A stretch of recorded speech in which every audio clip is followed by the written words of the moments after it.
பல வருடங்களுக்கு உயிரோடு இருந்த வேதநாயகம் சாஸ்திரிகள் அநேக பாடல்கள் எல்லாம் பாடியிருக்காரு. ஒரு நல்ல கவிஞர்.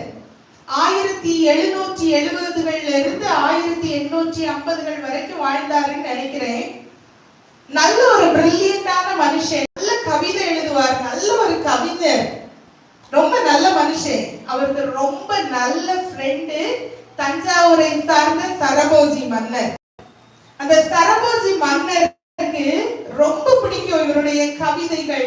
மலையை பற்றி பாடுவாரு, வெயிலை பற்றி பாடுவாரு, மரங்களை பற்றி பாடுவாரு, சபையை பற்றி பாடுவாரு, எல்லாத்தையும் பற்றி அவ்வளவு அழகா பாடுவாரு. பல நாட்களா ஒரு ஆசை இந்த சரபோஜி மன்னருக்கு, இந்த நண்பனான வேதநாயகம் சாஸ்திரிகள் எனக்கு தஞ்சை வெங்கடஜிதிபதியா என்னமோ ஒரு கடவுளை பற்றி அழகா ஒரு பாடல் பாடணும்னு ரொம்ப ஆசை. மற்றவர்களை கூட அவர் அமைச்சரவையில சொல்லுவாரு, அமைச்சர்கள் தெரிஞ்சவங்கன்னு. வேதநாயகம் சாஸ்திரிகளை பற்றி மட்டும் சொல்லுவாரு என்னுடைய நண்பர்னு. பக்கத்துல வச்சிருந்தாரு, அரியணைக்கு பக்கத்துல ரொம்ப கனம் எல்லாம் கொடுத்து வச்சிருந்தார். ஒரு நாள் அழகா கவிதை பாடிட்டு வரும்போது வேதநாயகம் சாஸ்திரிகளை கூப்பிட்டு சொல்லுவார், நீ எனக்கு பிரியமான நண்பன், நான் பல தடவை தஞ்சாவூர் என்னுடைய கடவுளை பற்றி அநேக ஆயிரம் தடவை உங்ககிட்ட பாட சொல்லிட்டு, நாளைய தினம் அரசவை கூட்டப்படும், ஜனங்கள் எல்லாரும் கூட்டப்படுவார்கள். என்னுடைய நண்பனாகிய வேதநாயகம் சாஸ்திரிகள் தஞ்சை கடவுளை பற்றி அழகாக பாடி புகழுவார். அநேக வெகுமதிகள் கொடுக்கப்படும், கனம் கொடுக்கப்படும் அப்படின்னு அழகான ஒரு காரியத்தை சொன்னாரு சரபோஜி மன்னர். எத்தனை பேருக்கு இந்த மன்னரை தெரியும்? தெரியுமா மன்னரை? நிறைய பேர் படிச்சிருக்கீங்க சரபோஜி மன்னரை. வீட்டுக்கு போனார் வேதநாயகம் சாஸ்திரிகள். ரொம்ப மனவேதனை, மனைவிட்ட சொல்லி அழுதார். நான் தேவனுடைய பிள்ளை, இயேசுவை மட்டும் நான் இவ்வளவு நாள் புகழ்ந்து பாடியிருக்கேன். கிட்டத்தட்ட 1800 பாடல்கள் இயேசப்பாவின் அன்பை பற்றி அழகழகா பாடினவர், துதித்து பாடினவர் இந்த வேதநாயகம் சாஸ்திரிகள். நான் ஒர்க்லெஸ் சொன்னாங்க என்னுடைய ஆசிரியர்கள் எல்லாம். வேதநாயகம் சாஸ்திரிக்கு அறிவே கிடையாது, லாய்க்கே இல்லாத மனுஷன்னு சொன்னாங்க. ஆனா அப்ப என்னை உயர்த்தி வைத்து ஞானம் தந்து அழகு பார்த்த என் கடவுளை விட்டுட்டு இப்ப என் உயிர் தோழனான சரபோஜி மன்னர் அந்த கடவுளை சொல்லி பாட சொல்லி இருக்காருன்னு சொன்னாங்க. மனைவி சொன்னா, பரவாயில்ல, நீங்க மனசுக்குள்ள ஆண்டவரை நினைச்சுக்கங்க, ஏதாவது ஒரு 4 லைன் எழுதி ராஜாவுக்காக பாடியிருங்கன்னு. அவர் கண்ணுல இருந்து கண்ணீரா வடிந்ததாம். சிலருடைய பாடல்கள் இருதயத்தை சில நேரங்கள்ல குத்த வைக்கும்.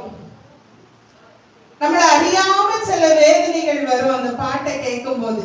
அதே போல இந்த வேதநாயகம் சாஸ்திரிகளுடைய இருதயம் குத்தப்பட்டதாம். நைட்டெல்லாம் முழிச்சிருந்து எழுதினாரு. அந்தரவான் தரையுந்தர தந்தன் சுந்தர மிகுந்த சௌந்தானந்தன் அப்படியெல்லாம் எழுதினாரு.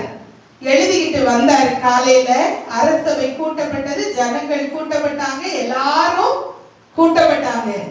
ராஜா சொன்னாரு, என் கடவுளை போற்றி பாடுறதுக்கு வேதநாயகம் சாஸ்திரிகள் வந்திருக்காங்க. உலக புகழ் வாய்ந்த வேதநாயகம் சாஸ்திரிகள், அழகா கவிதை பாடுகிறவர், இப்ப பாடுவாருன்னு சொன்ன உடனே அழகா பாடினார். அந்தர வாண்டர இந்தர நந்தன் சுந்தர மிகுந்த சௌதாரந்தன். எல்லாரும் கைகளை தட்டினாங்க, ரொம்ப நல்ல கைகளை தட்டினாங்க. இருதயம் பூரித்து போய் எழுந்து நின்றார் சரபோஜி மன்னர். மாசணுகாத பராபர வஸ்து நேசகுமாரன் மெய்யான கிறிஸ்துன்னு பாடினாராம். மாசணுகாத பராபர வஸ்து, மாசணுகாத பராபர வஸ்து நேசகுமாரன் மெய்யான கிறிஸ்து, நேசகுமாரன் மெய்யான கிறிஸ்து, இயேசுவையே துதி செய் இவனமே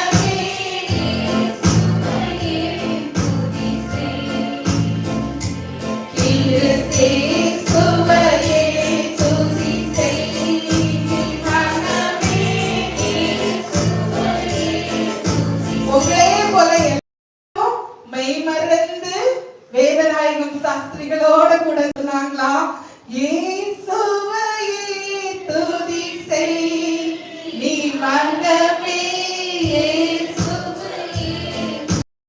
சரபோஜி மன்னர் எழுப்பினார். சரபோஜி மன்னருடைய முகத்தை வேதநாயகம் சாஸ்திரிகள் பாடினாரு, பார்த்தாரு. மன்னர் சொன்னாரு, உன்னுடைய தேவன் உனக்கு ரொம்ப அறிவு கொடுத்திருக்காரு, பெருமையா இருக்கு. ஏன் நண்பனான வேதநாயகம் சாஸ்திரிகள் அவனுக்கு அருள் புரிந்த கடவுளை தவிர வேற ஒரு கடவுளையும் பாட மாட்டார். நான் அதிக கனத்தை காட்டிலும் மேலான கனத்தை தந்து உன்னை சுகித்திருக்க பண்ணுவேன் நண்பான்னு சொன்னாராம். பாடினாரு, எண்ணின காரியம் யாவும் முடிக்க, எண்ணின காரியம் யாவும் முடிக்க, மண்ணிலும் விண்ணிலும் வாழ்ந்து சுகிக்க,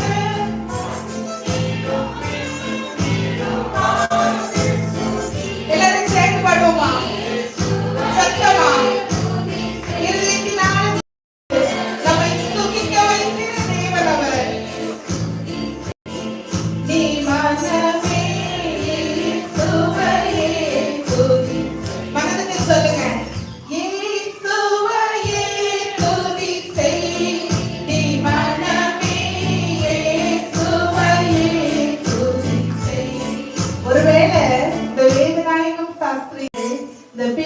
பற்றி படிச்சிருப்பாரா இருக்கும். தேவன் சொன்னதை தவிர வேற ஒன்னையும் சொல்ல மாட்டேன்னு பிள்ளையாம். முதல்ல இந்த கதைக்கு வருவோம். ஃபர்ஸ்ட் சபைக்கு கூட்டிட்டு வந்தா கொஞ்சமா ஆண்டவர் ஆசீர்வதித்தார். ஜஸ்ட் பிளெஸிங் மட்டும் தான். இங்கிலீஷ்ல சொன்னா பிளெஸிங் மட்டும் தான். ஃபர்ஸ்ட் சபைக்கு கூட்டிட்டு வந்தப்ப.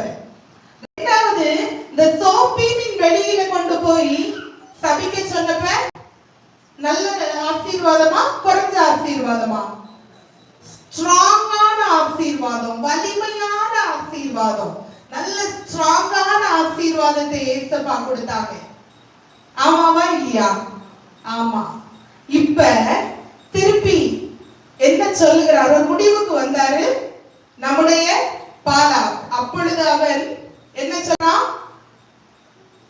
வாசிங்க, இதோ ஆசீர்வதிக்க கட்டளை